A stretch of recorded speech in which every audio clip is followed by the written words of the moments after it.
அனைவருக்கும் வணக்கம். நாடாளுமன்ற தேர்தலுக்கான தேதி அறிவிக்கப்பட உள்ள நிலையில் அரசியல் கட்சிகள் கூட்டணி டீல்களை வேகமாக முடித்து வருகின்றன.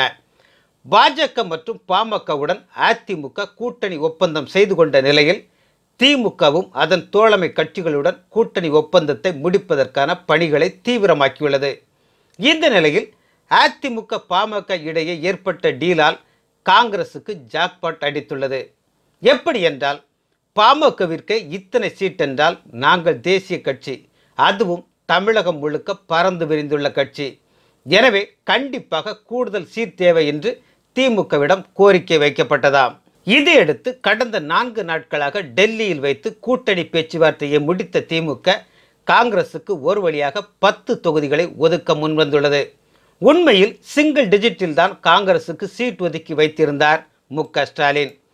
12 சீட் கேட்டு காங்கிரஸ் டிமாண்ட் செய்த நிலையில் 8 சீட் மட்டுமே அளிக்க திமுக திட்டமிட்டிருந்தது.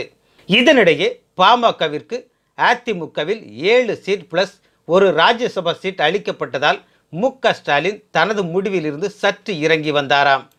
மாநில கட்சி, அதுவும் வட மாவட்டங்களில் மட்டுமே வாக்கு வங்கி கொண்டுள்ள பாமகவிற்கு எடப்பாடி பழனிசாமி 7 சீட் கொடுக்கும்போது காங்கிரசுக்கு 8 சீட் என்பது பத்தாது என தமிழக காங்கிரஸ் மேலிட பொறுப்பாளர்கள் திமுகவிடம் எடுத்து சொன்னார்களாம்.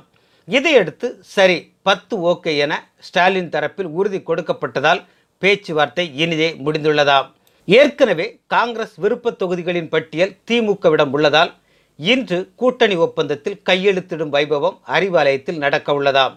அதைத் தொடர்ந்து விடுதலை சிறுத்தைகள், மதிமுக, 2 கம்யூனிஸ்டுகள் உள்ளிட்ட கட்சிகளுடனும் இந்த வார இறுதிக்குள் கூட்டணி பார்மாலிட்டிகளை முடிக்க இருக்கிறதாம் திமுக. நன்றி.